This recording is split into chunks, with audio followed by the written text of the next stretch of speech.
In this demo, we'll see how you can easily create a Sankey diagram in Power BI with SankeyArt. Let's start by loading our data. Here we have Apple's latest yearly earnings, which we will use to create our Sankey.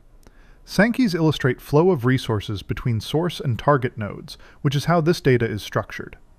We also have a bigger dataset with 6 years of Apple's earnings. The extra fiscal year column lets us filter data by year using slicers. You'll also notice a sort column. This simply controls the order flows are stacked in the diagram.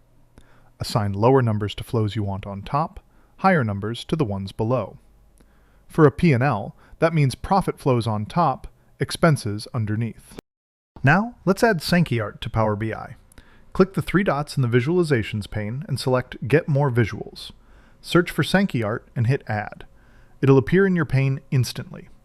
Next, click the SankeyArt icon to drop it onto your canvas. Now we'll simply follow the on-screen instructions and drag the source into source, target into target, amount into amount, and the sort column into the sorting field. And just like that, you have designed a beautiful Sankey diagram in Power BI. Since our values are already in billions in the source data, let's make that clear in the diagram. Go to Data Format in the General tab and type the following as the custom format code. This adds the $sign up front and a B at the end, so your numbers display as intended. Our Sankeys are fully customizable. Under Branding, you control colors and fonts. The default color sets the baseline for all nodes. Any node that doesn't have a specific color assigned will use this. A great time saver is auto color. Assign keywords like profit or income to green and cost or expense to red, and your entire P&L color codes itself automatically. Under Node Names font, match your node labels to your corporate typeface to keep your Sankey on brand.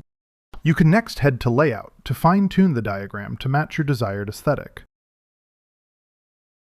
Finally, individual nodes. Tweak any single node without affecting the rest. For example, this is where you could change net profit to blue. Now let's try it with the 6-year dataset. First, add a slicer to the canvas and drag the fiscal year column into it. This lets you filter the diagram by year with one click. Then, connect the fields the same way as before. Your Sankey now updates dynamically as you switch between years. And there you have it, a Sankey diagram in Power BI ready in minutes. Thanks for watching.